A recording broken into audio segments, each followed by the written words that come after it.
Welcome back, everyone, to another episode of College Hockey Talk. On today's episode of the podcast, we're joined by senior from the St. Scholastica women's hockey team, Allie Ratzloff.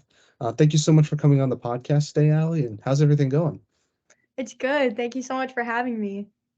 Well, I'm super happy to have you on today, Allie. And obviously, I want to start off this podcast just talking about the beginning of your hockey career and kind of working all the way up to where you are today. So, doing research on yourself, it says that you're from Rochester, Minnesota. So, talk about growing up there and how did you start playing hockey? Yeah, growing up in Rochester, Minnesota, and I kind of come from pretty big hockey background. My dad and his two brothers really got into hockey at a young age, and then I have an older brother too, who obviously started playing hockey before me. So kind of just having that exposure and like hockey in our blood, kind of a thing. My dad told me that I asked him if I could play hockey, and I was like 6 years old, and he said, "If you can skate, I'll sign you up." So then he took me to the rink, and I was able to skate. So then signed me up. That's awesome. Who was your favorite player growing up? My favorite player was Patrick Kane because he was my brother's favorite player. So I kind of just trust him and followed in his footsteps, like whatever he thought, I thought, kind of a thing. That's cool. And obviously, I think Patrick Kane is arguably the best American hockey player of all time. I don't know if you agree with me on that or not. Yeah. Yes, very skilled. Now, before college hockey, you played for your high school at Rochester Lords. Hopefully, I'm pronouncing that name correctly. And if I didn't, I apologize. But talk about your high school hockey experience there.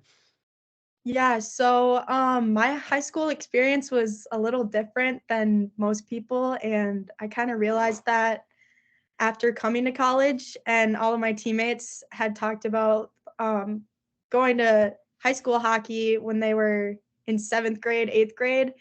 And for me, it was a little different because two of the schools in Rochester were combined for hockey, and the program kind of just wasn't the best. So my coaches kind of wanted to hold everyone back from going to high school too early.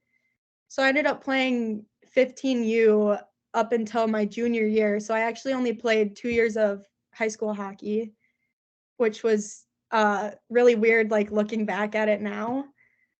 But my junior year was the first year of the Rochester Lured program, just like being its own thing because the co op had split. And it was a really unique experience because the girls that I grew up playing with from like 12U through 15U, we all ended up going to Lured, which was the private school. So we basically had the same team, like just growing up the whole time. It was really cool, and it was pretty easy to just play with them since I had played with them growing up, basically. And um, we were independent, so we kind of got to play whoever wanted to play us, which was cool because we got to, see the best competition in Minnesota and have those big games. Yeah. How do you think that helped your development not playing really high school hockey until your junior year? And was that transition difficult to high school hockey, playing in 15 and 16U, or was it sort of easy just because you're going against some really good players in those leagues? Yeah, I mean, I didn't think that it wasn't really challenging in high school just because our team had like such great players that it was fun competition, and to win against some big teams was like huge for us, especially it being our first year, and teams are kind of like not sure of who we even were, and then to go into those games and win them was super cool. But I think it was harder to adjust, or like to be exposed to college teams, just because um, colleges aren't really recruiting like youth players. And I didn't start high school hockey until my junior year, which is about the time where you start like looking at colleges. So I think that was like kind of the weirdest part. Yeah. And how did your high school hockey experience help prepare you for college hockey, from looking back on it right now? Yeah, I think that because we were independent and we were playing like the best players in Minnesota, it really helped me prepare for like all the aspects that you need to play at the next level. Um, because once you get to college, it is faster, it's stronger, it's like older, everything is just bumped up to that next level. So, uh, obviously it's hard to adjust to like jump levels like that, but I think that by me playing against the top girls was really helpful, and to like be on a team with them and play up like that. What's the best memory you have from your high school hockey days when you look back on it now? Oh boy.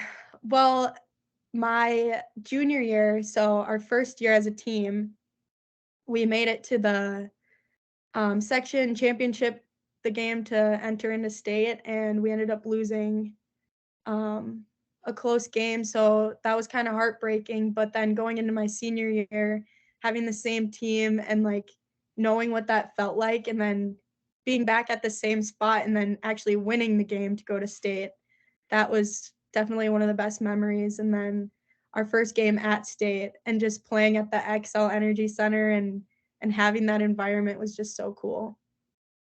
Yeah, talk about the Minnesota high school hockey scene and what it's like being a player in that atmosphere, because it's obviously a lot different than other states. Like I'm from the East Coast, and it's just hard to fathom how you guys can sell out a high school, sell an NHL arena for a high school hockey game. That's just sort of unheard of. I also think it's really cool they can sort of play for your hometown team and sort of advance to college hockey, because a lot of times you have to sort of move away from home to order to sort of get noticed from college schools. So just talk about what it's like being a player in that atmosphere and just how different the Minnesota high school hockey scene is from other states.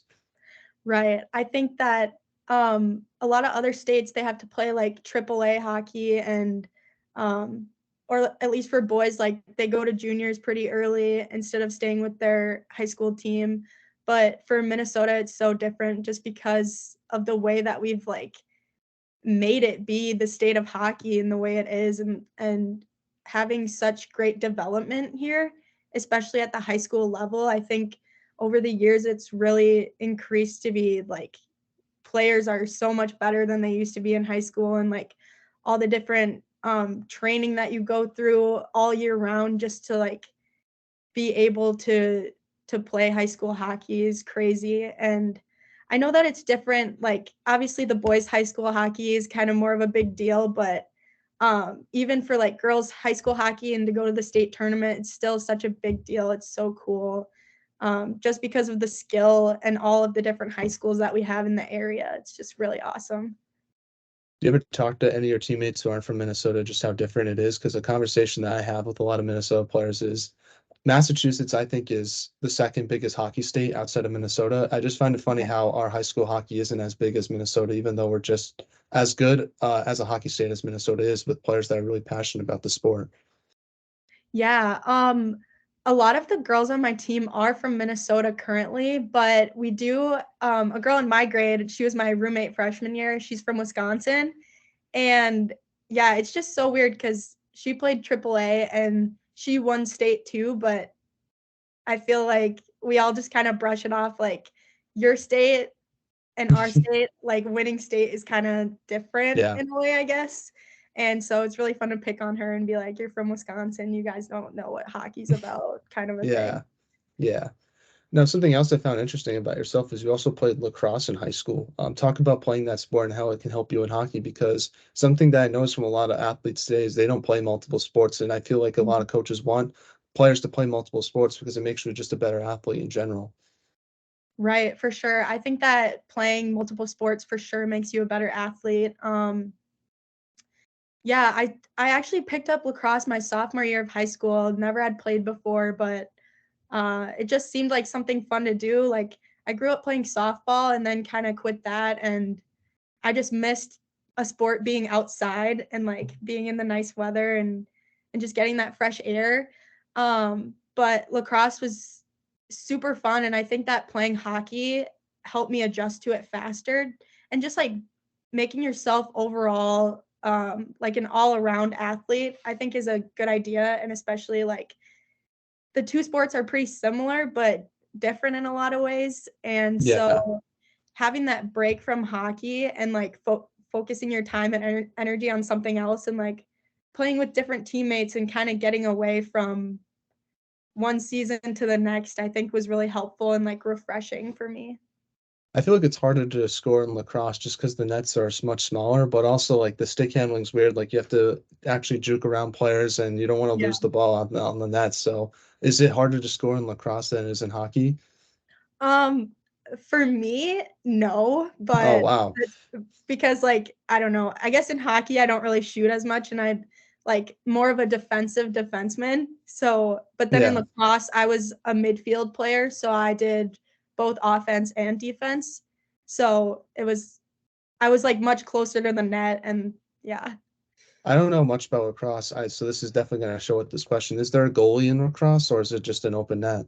Yeah, there's a goalie. All right. Because I was like, maybe that's why some of these scores are like 18 to 17. That's something I've noticed a lot. It's like, I don't know how Mhm. you can score that much. It seems so difficult.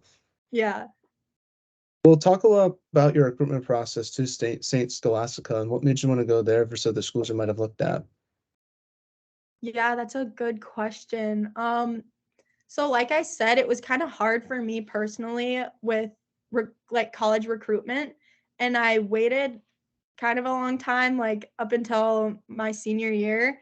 And so I just started emailing some coaches and had a couple visits, but when I came to Duluth and saw the school and saw the rink and the girls, it just felt right, and it felt like this is somewhere that I could definitely be a part of and, like, I wanna be here. Um, so I kinda just knew right after my visit that this was the school for me. What was the biggest adjustment you had to make to college hockey? Was it the speed of the game, the physicality, or just the decision making, especially as a defender, because you have less time and space to sort of move the puck around the blue line and create plays? Yeah, yeah, it's scary being a defenseman and jumping right into college hockey. That's a thing, uh, I was super privileged to be able to, play every single game. So, just being thrown out there as a freshman against girls who are 22 years old and I'm 18, like, pretty big age gap there, definitely scary, especially, like, in high school, I was the oldest of everyone, and now finally, like, I'm going into an atmosphere where I'm the youngest person on the ice, which that was a big adjustment, also, like, in high school hockey, we kinda didn't have intense workouts, and then you come to college and you're, like, working out at 6 AM, training for hours, you spend, like, your whole day at the rink, it's a big adjustment from high school. Yeah, and one thing I found super interesting about yourself is that you want to be a dental hygienist. So I kind of want to ask you a question about that. What made you Yeah, want to choose that career, and what are some classes you have to take to become a dentist? Because I feel like it's a lot of science classes, I have to assume. yeah. It's super weird, like, ever since I was young, I've had a liking of teeth and, just been really interested in teeth, and I always loved going to the dentist, which is pretty weird, especially because people are pretty scared to go to the dentist and, like, have phobias and stuff like that, but yeah, I've known from a young age that that was just something I wanted to do, and then Scholastica also, like, looking into what they have to offer for education here, they had a good, pre-professional route into the dentist world, and so I came to school.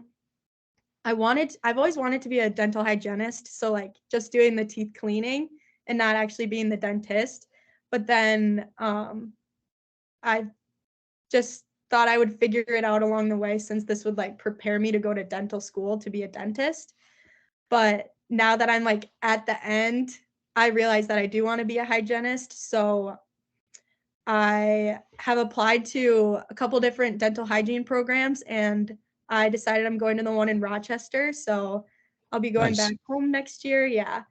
But as far as the classes here, I'm a biology major, so yes, lots of science classes and also, like, a little mix of psychology and anatomy type classes. Yeah, I feel like being a dental hygienist is sometimes harder because you're with the patient more of the time. Because at least from my experience, the dentist shows up for like 2 minutes and checks everything out and then leaves. It's not Right. like usually it's like you're spending more time, so sometimes you have to find ways to like make sure the patient feels comfortable and sort of know what you're doing and like make sure like everything's okay. Yeah. So that's good though. Good luck with that. I know you're gonna do great. but I kind of want to dive in back into the hockey side of things. So during your freshman year, you were your team was one of the best teams in the NCHA. So I want to ask, how did your team sort of maintain that consistency throughout the regular season during your freshman year? Yeah, one thing that I loved about coming to this team my freshman year was the fact that, everyone was here to play hockey. Like, in high school, it might just be like, "Oh, we're just playing for fun." We don't really see anything past high school, but then when you come to college, people are they're here, they're dedicated, and they're ready to play. So, I think we had just overall good leadership throughout the program my freshman year, and everyone was, um, bought in on our system, and everyone showed up to the rink every day with that drive to get better and to um, just be competitive against one another in practice and keep the pace and energy up. And we carried that into our games throughout the whole season. Yeah, and you got your first collegiate goal that year against Aurora in the playoffs, nonetheless. So talk about that goal and where do you keep the puck? Yeah, that was a crazy feeling. I hardly shoot the puck ever. We do a kind of a weird system where we pretty much play with 4 forwards in the O zone and 1 D, and I was the 1 D that was back on the in the middle of the blue line, but my goal is on the power play and, just got a pass from the sidewall and took a shot, and it made its way through 5 hole, and it was just an awesome feeling, especially in a close playoff game like that. Yeah. Where's the puck today? Do you still have it? What do you mean?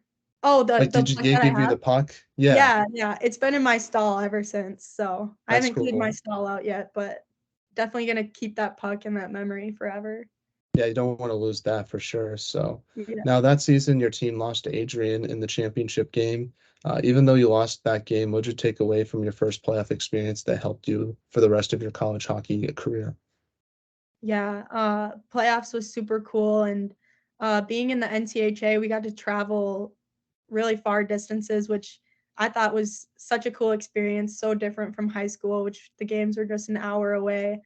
So going all the way to Adrian, Michigan for a playoff weekend, and we had to play, Lake Forest first, and, it was kind of funny because going into the rink that day, they thought that they had the game in the bag and, that we were kind of a joke, and I don't know if they swept us that year or not, but, they definitely had beat us once.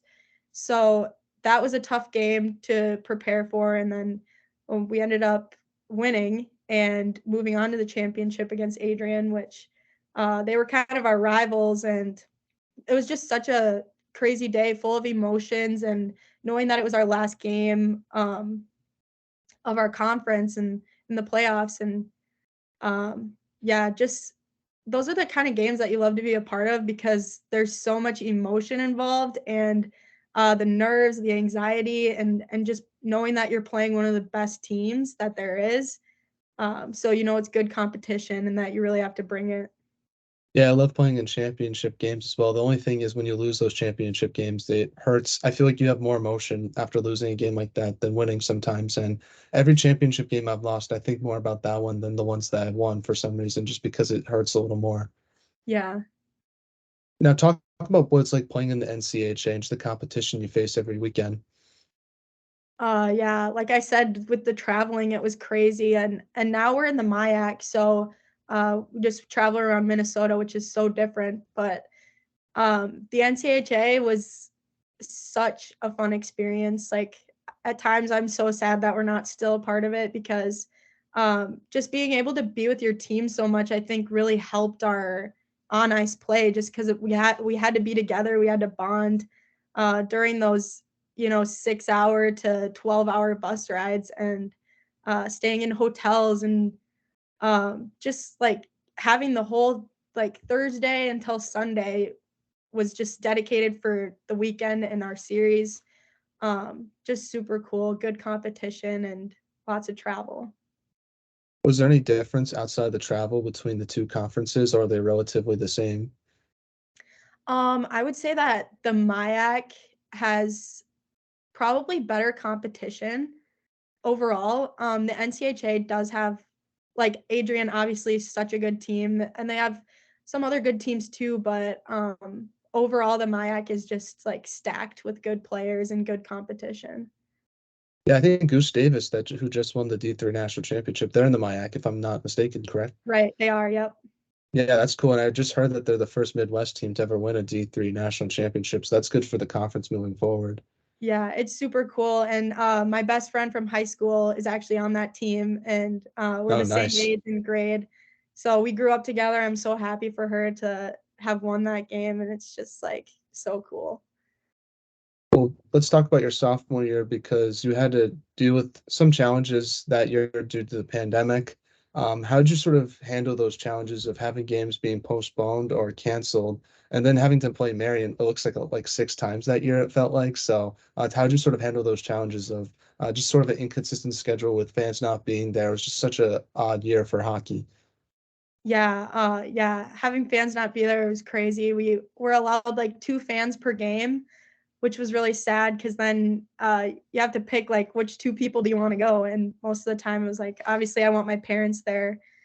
Um, but yeah, it was a lot of, like, I think we had over a month break, like, from Thanksgiving to Christmas, we just didn't have anything because COVID was basically taking control, and, um, it was a cool experience for me because my dad's actually a juniors hockey coach in Rochester, so when I was home for that month period, he let me skate with his, team, and they, like, shut everything down in Minnesota, so we would travel, an hour away to Wisconsin just to practice, and I don't know, it was just super cool being able to practice with those guys, and they were super inviting, and it was scary, but it was good, um, to play up to their level or at least try to, and I was super fortunate to, like, still get ice, but, coming back, I think that we were all just so ready to play from being off and not being able to play that every time that we had a chance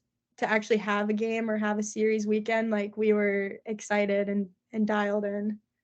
Even if it was against the same team for 3 straight weekends, because that's what Right, it said on the yeah, schedule, which I'm like, I feel like at some point you must be like, oh my gosh, I'm tired of playing Marion all the time. yeah, yeah, for sure. Well, you made it back to the championship game against Adrian, but this time it was a series. And those were the only 2 losses your team had that entire year. So how hard was it to lose another championship game? And how did you handle those emotions, especially since your team had such a good season that year? Yeah, it was super tricky because our conference was actually split that year into a North and South. So, because of COVID, they wanted us kind of circulating, playing the same teams in like your kind of region. And unfortunately for us, our side of things was kind of like less competition. So, the South, they had probably some better teams that Adrian was facing. So, um, I think that really hurt us because we were winning games like anywhere from 6-0 to 9-0, and once it gets to that point, it's kind of like your mindset changes and you're like, "Oh, this is easy." But then going into that championship weekend where we have to play the best team, when we haven't really had a chance to play teams like nearly as close to their level, I think that's kind of what hurt us the most. And obviously, not a good feeling to lose the championship, especially since, we did have such a successful year. But um, yeah, it's just the way it goes. Yeah. And I want to ask you about this past year as well, because heading into your senior year, you're obviously one of the older players on the team. So, what was something you wanted to work on regarding your game heading into the season? Yeah. Like I said before about our system and how weird it is, it was kinda hard for me to play with confidence just knowing that I'm the last one back, and you can't really let anyone behind you 'cause since you're the last person back.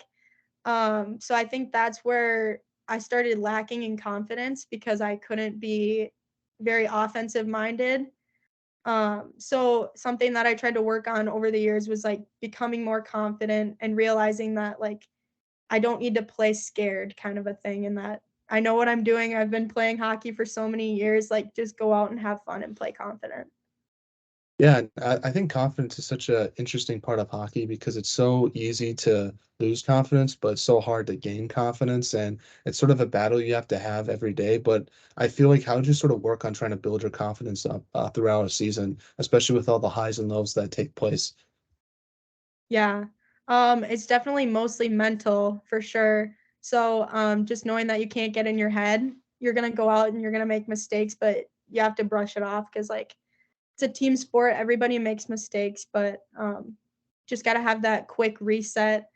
Something that our coach brings up a lot is having 3 words to rely on. So just just finding something that works for you, some kind of reset button after you have a bad shift or make a bad play, just to be able to reset and then knowing that you can come back from that mistake. Now, this sort of answers my next question, but what do you think was the biggest improvement you made to your game this past year? Was it your confidence or was it something else that you didn't expect? Yeah. Yeah, I do think it was my confidence and um focusing on playing shift by shift instead of focusing on the entire game in itself.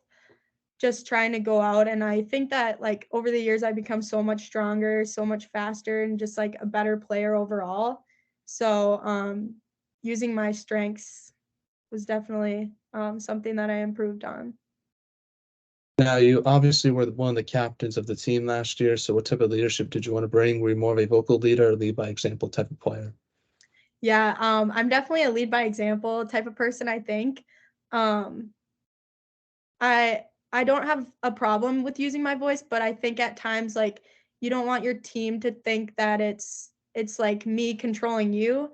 So I think that's where the lead by example thing kinda comes in, like, these people need to know that I'm, like, gonna do what I say, and, like, I'm gonna do what I expect for you to do kind of a thing. So just showing that, like, I'm gonna show up to practice every day, I'm gonna be on time, I'm gonna skate as hard as I can. I'm gonna do every drill to the best of my ability. Like, even if I make a mistake, like I'm still here. I'm trying and I'm showing up. Yeah, I remember watching a documentary about Michael Jordan, and something I found interesting about it was when he said that he wouldn't ask players to do something that he himself wouldn't do. And obviously, Mhm. Michael Jordan's like he obviously his life was a lot different than his teammates just because of how much of a superstar he was. But that was something that one of the biggest things I guess I took away from that documentary was his leadership style. And even though it was flawed a little bit to me because it was really hard on his teammates, I definitely think there was some good to take away from that. Yeah. Now you played your final college hockey game against Augsburg this past year. What emotions were you going through after that game finished, and what will you take away from your college hockey experience with Saint Scholastica? Yeah. That last weekend was really tough. We were sitting in the 5th spot for the MIAC ranking, which the top 5 teams make playoffs. And so we kind of had to win the weekend or at least win one of the games. And it was such a weird thing with the way the points were, and we needed this certain team to win and this team to lose, kind of a thing for us to be able to make playoffs.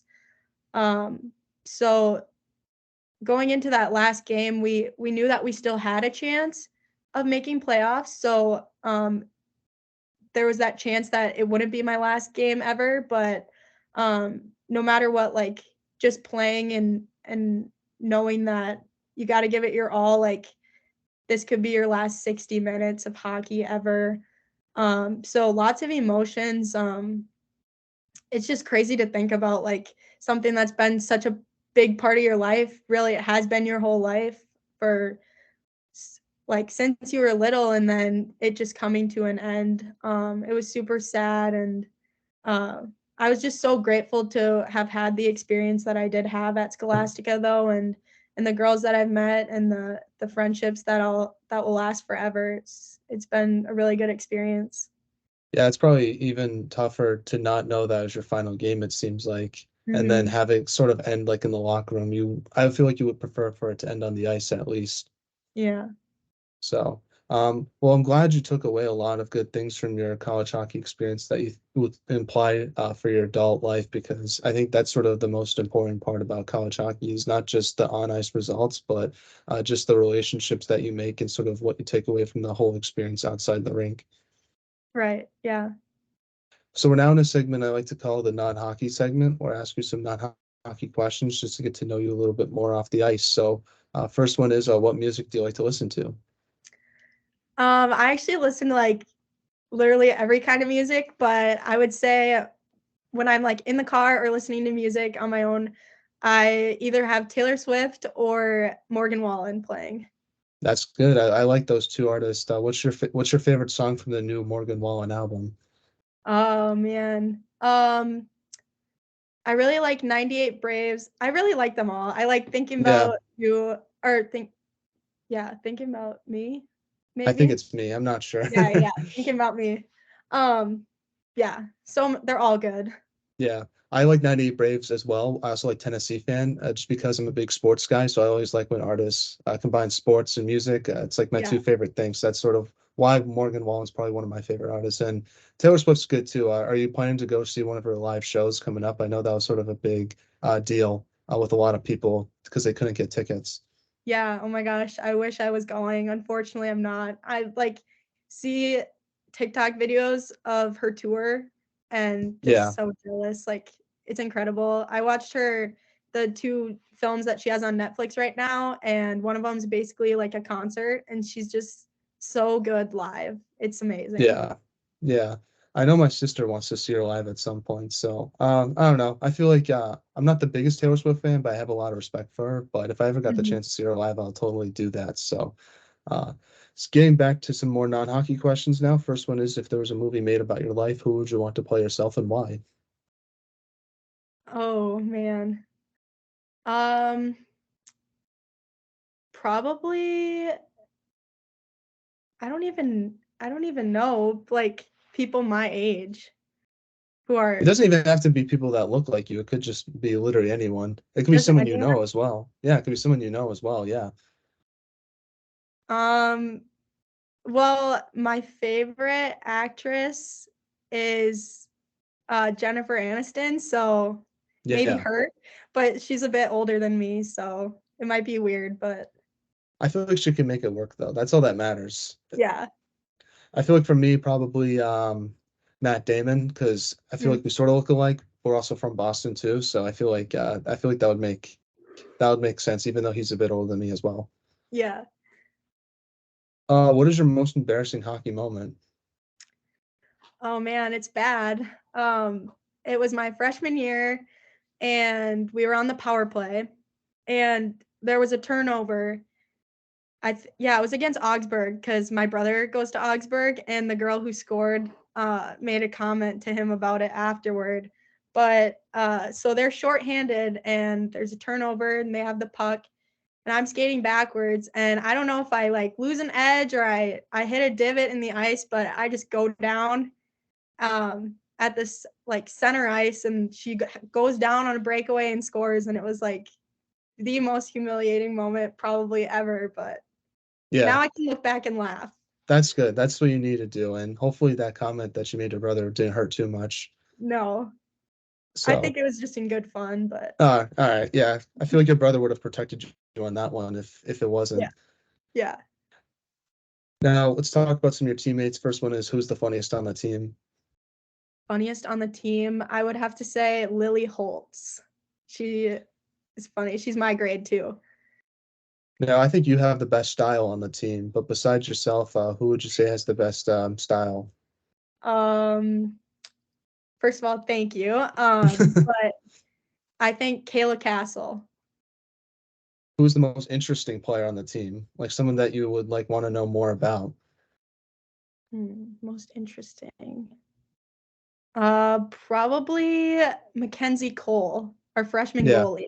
Goalies are yeah. definitely the most interesting people on the team. Nah, I don't know why you want to just get pucks hit on you for a living. It's definitely a Right. little bit odd, but luckily you have those pads for a reason. So, if you could have lunch with anyone in the world, who would it be and why? Two people I've already said. For a guy, Morgan Wallen, That'd and be for good a girl, lunch. yep, Taylor Swift. Would you want them to play music during the thing or during the meal? Sing to me live. Yeah, that would be cool. That's cool. That's cool. I feel like for any artist, I think Morgan Wall would be cool because he seems like a funny guy, like when he's not playing music from some of the interviews I've seen from him. And I guess if he would play me any song, I would probably do Tennessee Fan. That would be a good one to play for me. Yeah. Now, getting back to one more non-hockey question is, what is the most interesting thing you've read or seen this week? Ooh. For like a book or a movie, you mean? It could Or be anything. Like you could have saw something on TV, you could have read a book. If okay. you want me to say my answer, like if you need to think about it, feel free. I think I know, but I do want to hear your answer too. Um, Uh, I'll go. Oh, you go first. You're the guest, so okay, okay. So I'm really obsessed with the Hunger Games. So they just added it on Netflix. So I've watched the whole series probably like 3 or 4 times since it came out at the beginning of March, which is pretty obsessive. But then I haven't actually ever read the books. So over spring break last week, I read the first 2 books, and now I'm halfway through Mockingjay. So that's good. That's good. yeah, I've never read the books or seen the movie, so I feel like I gotta into that. no way. Yeah, it's the same thing with Harry Potter. I've never got into some of those big cultural things that people have been Yeah. into.